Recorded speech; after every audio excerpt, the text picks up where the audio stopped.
Salvete, and welcome to Zombie Latin. In this lesson, we'll talk about imperatives. To begin, let's start with verbs and a review of their 5 qualities. The 5 qualities of verbs are person, number, tense, voice, and mood. Person may be first, second, or third person. Number may be singular or plural. There are 6 tenses in Latin: the present, imperfect, future, perfect, pluperfect, and future perfect. There are 2 voices, the active and the passive, but the passive we will not get to until 7th grade, so we don't have to worry about voice today. Finally, there are 3 moods in Latin: the indicative, the imperative, and the subjunctive.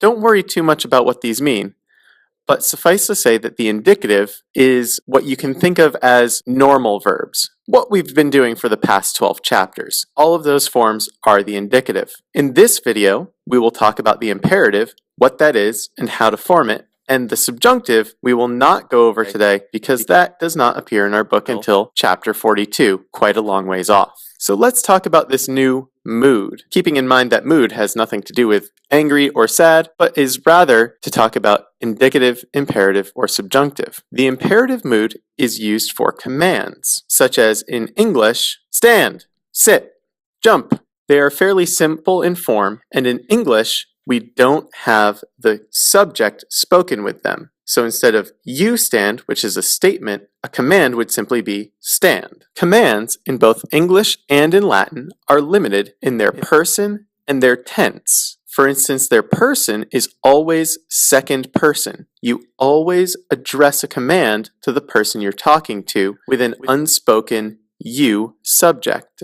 Likewise, the tense is always going to be present. You can give somebody a command to do something now, but you can't give them a command to do something in the past, such as, cleaned your room.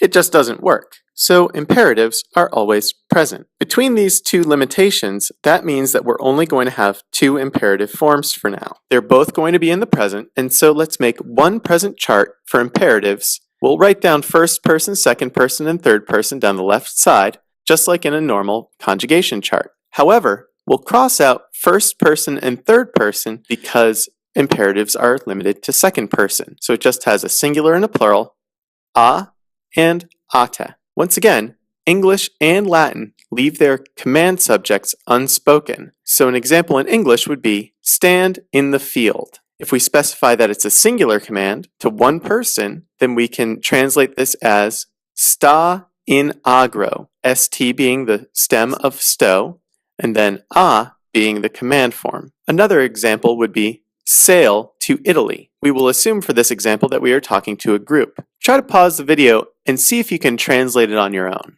If you translated it correctly, it would be navigate ad Italiam. Now, make sure that you put down these imperatives on the bottom of the verb side of your best friend where it asks for the imperative forms. Waleta!